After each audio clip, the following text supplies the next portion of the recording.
হে everyone, good evening. তো দেখো, আজকের দিনটা আমার যেমন তেমন করে ভালোই কাটলো, কিন্তু আমার পরের দিনটা যে এতটাই খারাপ যাবে মানে আমি বুঝতে পারিনি। তো দেখো, এখানে আমি আমার দাদু দিদার দোকানে আর কি চলে এসেছিলাম। তোমাদের দাদাভাই একটু বেচাকেনা করছিল আর তোমাদের সানি এখানে ফোন দেখছিল।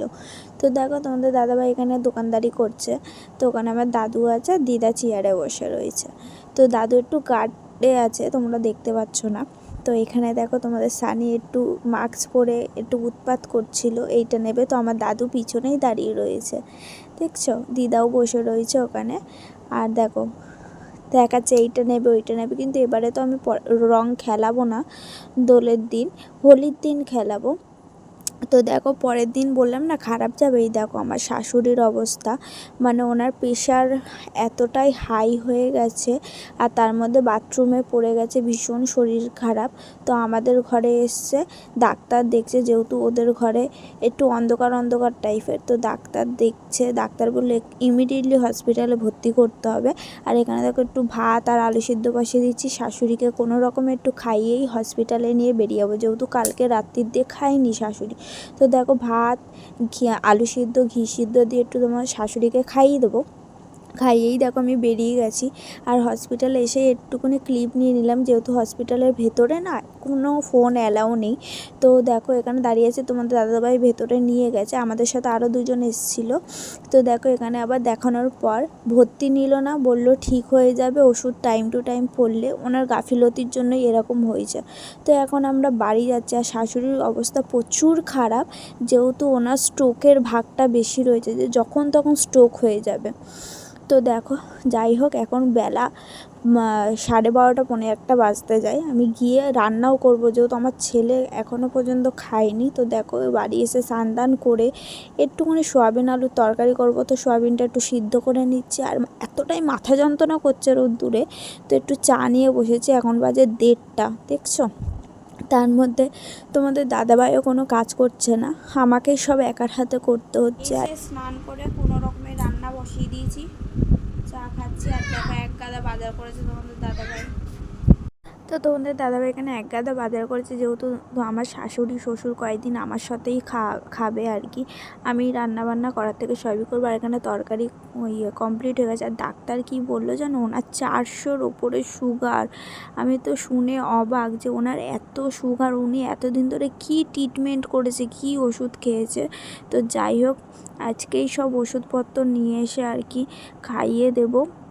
আর এই বেলা তো কোনো ওষুধ নেই, ওই বেলায় মানে বিকেলবেলার দিয়ে ওষুধ ওনার, যেহেতু পেটে আর হাতে ইন্স্যুরেন্স বলে একটা মানে সুগারের আছে, ওইটা দিয়েছে আর কি। মানে ওর এত হাই সুগার বলে।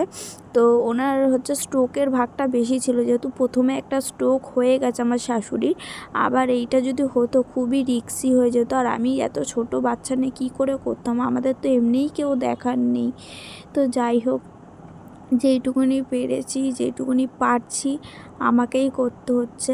আর তোমাদের দাদাভাইও বা কতটুকুনি বাড়িতে থাকবে, আমাকেই দেখতে হবে, আমাকেই করতে হবে।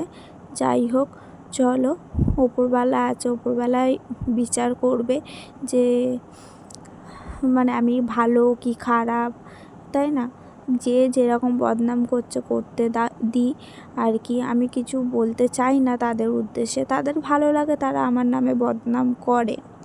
মানে 400 বলেছে, আর যখন হসপিটালে নিয়ে যাই, হসপিটালে আবার একটু 400-র ওপরেই দেখাচ্ছে। এর জন্য মানে আর কি, ওর ফার্স্টে বলছিল ভর্তি রাখবে, তারপরে বললো যে না থাক, ভর্তি রাখবে না। আবার বাড়িতে মানে সব ওষুধপত্র দিয়ে ওনাকে ইনসর্ট দিয়েছে, একটা পেটে একটা হাতে দিয়েছে, মানে এত হাই সুগার। আর টোটালি মানে মাটির তলার জিনিস খাবার, তারপরে ভাত, আলু, যেমনি মিষ্টি, চিনি, এগুলো কোনো কিছুই খেতে পারবে না উনি। ওনাকে কয়েকদিন রুটি, মানে রাত্রিরে করে রুটি দেবো, আর দুপুরে একটু একটু দেবো, ভাত দেবো, যেহেতু প্রথম প্রথম তো উনিও পারবে না, হয়তো শরীরও উইক, প্রচুর পরিমাণে পটাশিয়াম কম, মানে অনেক রোগ ঢুকে গেছে ওনার। মেন্টালি মানে প্রবলেম আছে, তারপরে নার্ভের প্রবলেম, যেটাকে বলে মেন্টালি বলতে কি, ওই নার্ভের প্রবলেম রয়েছে, নার্ভের ওষুধ খায়, সুগার, প্রেশার, অনেক ওষুধ চলে ওনার। শ্বশুরেরও সেম, শ্বশুরের সুগার আছে কিনা বলতে পারবো না, কিন্তু শাশুড়ির আছে। আর শ্বশুরের হচ্ছে প্রেশার আছে, ওনারও নার্ভের ওষুধ খায় উনি, মানে ওনারও অনেক হাজার রকমের রোগ। তো যাই হোক, উনি তো এখন মোটামুটি সুস্থ আছে, কিন্তু শাশুড়ি তো এখন মেন লোকই বিছানায় একদম, মানে উনি এখন বিছানাতে উঠতে পারছে না, তাও জোর করে উঠতে হবে, ডাক্তার বলেছে জোর করে উঠতে হবে। আর যদি না ওঠে বিছানার দিয়ে কষ্ট করে যদি না ওঠে, পুরো উনি বিছানায় পড়ে যাবে। আর ওনার যে এত রয়েছে না, ডাক্তার বলছে যে ওনাকে সবসময় ধরে ধরে সব কিছু করাতে হবে। উনি যদি পড়ে যায়, মানে সেরকমভাবে যদি পড়ে যায়, ওনার স্ট্রোক হয়ে যাবে, স্ট্রোকের ভাগটা বেশি রয়েছে ওনার। তো দেখা যাক কতটা কি করা যায়, আমি কতটা কি করতে পারি। আর বৌমারা তো যতই করুক, বৌমাদের কোনো নামই নেই। আর আমার কপালটা এমনই যে ছেলেরও তো কোনো নাম নেই, বৌমারও কোনো নাম নেই। ওনার শুধু হচ্ছে পাড়ার লোক করে, এ করে সে করে, ঠিক আছে, এখন দরকারে আমাদেরকেই দরকার পড়লো। তো যাই হোক, ওপরওয়ালা আছে, ওপরওয়ালা দেখছে, আমি এটাই মনে করি। সানি তার বাবার সাথে ঘুরে চলে এসছে, আর আমিও রেডি হয়ে নিয়েছি, যেহেতু 6টা বাজতে আর 10 মিনিট বাকি, দেখতেই পাচ্ছ। 6টার সময় ওর আন্টি আসবে পড়াতে। তো আজকে সোমবার, আজকে পড়বে, মঙ্গল বুধ পুরো দোলের জন্য ছুটি। তো ছুটি বলতে আর কি, আবার বৃহস্পতিবার দিন দিয়ে পড়া শুরু। তো দেখো আমি বাথরুম করছি, পড়াতে আসবে। চলো, রাতে আবার রান্নাবান্না করা আছে, আর শাশুড়িকে ওকে রুটি করে দিতে হবে, রুটি খাবে। আর ওই সোয়াবিনের তরকারি দেবো আলু ছাড়া, ওই খাবে। আর ওষুধগুলো দিয়ে দেবো, ওষুধগুলো যেহেতু আমার আন্ডারে রয়েছে, আমি টাইম টু টাইম দেবো এখন 3-4 দিন, তারপরে ওদের হাতে দিয়ে দেবো, যেহেতু সবসময় তো আমার সময় হবে না দেওয়ার, যেহেতু বাচ্চাকে সামলাতে সামলাতে টাইম পেরিয়ে যাচ্ছে, মানে অনেক কাজ, ওর স্কুল রয়েছে, অনেক অনেক কাজ। তো ওষুধের টাইম যদি হয়ে যায়, তো এই 3-4 দিন আমি দিয়ে দেবো, যেহেতু ওরও ছুটি আছে স্কুল। তো বৃহস্পতিবার দিন দিয়ে স্কুল যাবে, তখন টাইমটা আবার ওলট পালট হয়ে যাবে। তাহলে চলো, আজকের ব্লগটা এইটুকুনি। যদি ভালো লাগে তাহলে লাইক, কমেন্ট, সাবস্ক্রাইব করো। টাটা।